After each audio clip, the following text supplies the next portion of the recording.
해볼까 해요. 영재에 대한 이해를 조금 더 한번 설명을 좀 해주시면 좋을 것 같아요. 네, 그래서 영재는 영재 특성 중에 하나가 네. 민감성, 즉 약간 다른 친구들보다 예민합니다. 네. 그래서 어렸을 때부터 청각이 발달된 경우 같은 경우는 이 정도 소리는 별로 시끄럽지 않음에도 불구하고 뭐 귀를 막거나 이런 아이들이 있고요.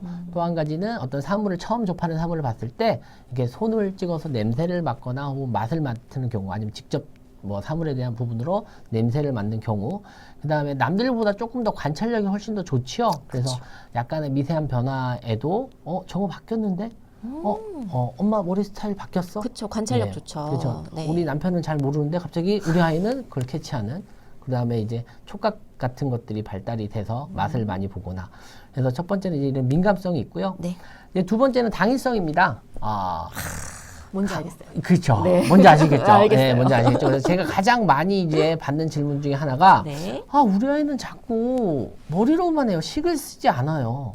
근데 그 아이들 입장에서는요, 머리가 인지 능력이 좋다 보니까 머리로 할 수 있는데 왜 힘들게? 그렇죠? 맞아요. 왜 굳이? 왜 세로식 왜 굳이? 왜 그렇죠? 왜 저 필산을 왜 굳이? 네. 난 머리로 충분히 할 수 있는데.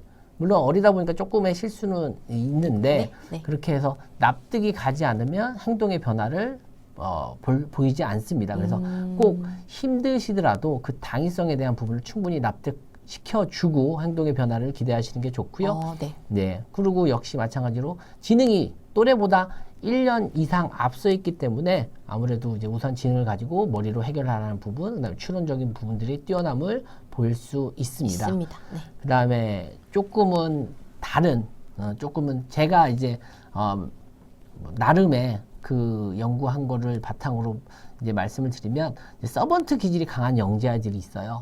이 부분은 다른 아이들보다 훨씬 더 집착이 강한 사례들이 있습니다. 네. 그래서 어떤 특정한 장난감을 많이 집착한다거나, 또 어떤 아이들은 엄마의 머리카락, 혹은 어떤 아이들은 엄마의 팔. 혹은 자기가 좋아하는 블럭, 네. 그런 것들에 대해서 많이 집착을 하는 사례들이 애착 있고요. 인형도 있고 막 그렇죠. 하니까요. 맞습니다. 네. 그래서 그것이 없거나 혹은 시간이 딱 정해진 시간에 그걸 하지 않으면 상당히 불안한 반응을 보이거나 울음을 터뜨리는 어린 아이들도 있습니다. 그래서 네. 그런 부분들이 잘 관찰이 되시면 네. 우리 아이는 영재네 라고 생각하시면 되는 거지, 우리 아이 좀 이상하네, 이거 병원 가야 되는 거 아니야? 이렇게 생각하시면 절대 안 된다는 거. 맞습니다. 예, 그래서 네. 교육학적인 부분과 네.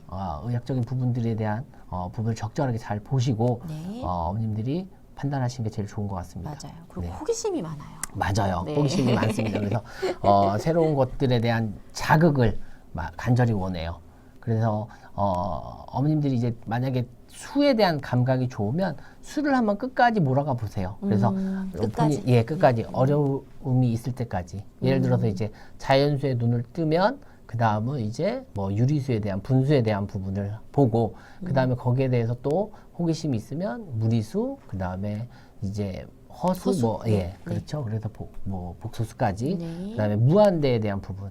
그래서 어린아이들 중에서는 수의 크기가 끝이 어디냐고 질문하는. 그렇죠. 그래서 혼자서 열심히 찾아옵니다. 맞아요. 구글, 무한대, 그렇죠. 이렇게. 네. 그래서 그런 부분들에 대한 것들을 계속 자극을 주세요. 네.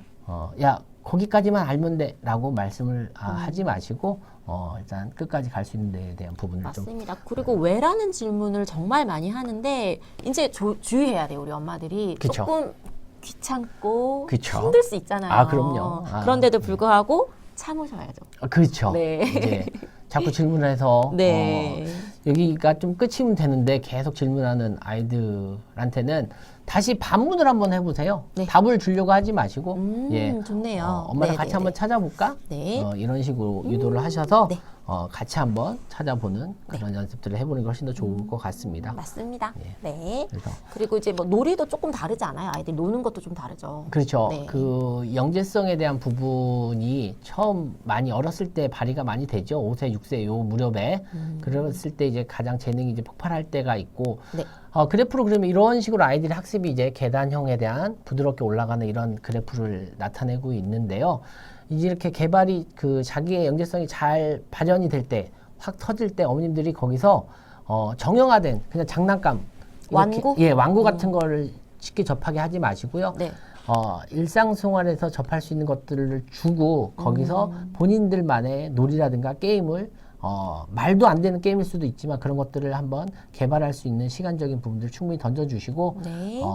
정형화된 부분들의 우리 아이 이쁜 아이 계속 그냥 좋은 완구보다는 네. 그런 부분에서 또 많이 집안에 있는 물건을 좀 더 많이 활용해 주시고 또 그렇죠. 교구랑은 좀 다르죠. 왕구랑 교구는 좀 다릅니다. 그렇죠. 네. 교구는 이제 학습에 대한 효과를 증진시키기 그렇죠. 위해서 만들어진 거고 네. 왕구는 말 그대로 그냥 놀이를 그렇죠. 하기 위해서 장난감 뭐 이렇게 그렇죠. 생각하셔야죠. 장난감이라고 네, 보시면 맞습니다.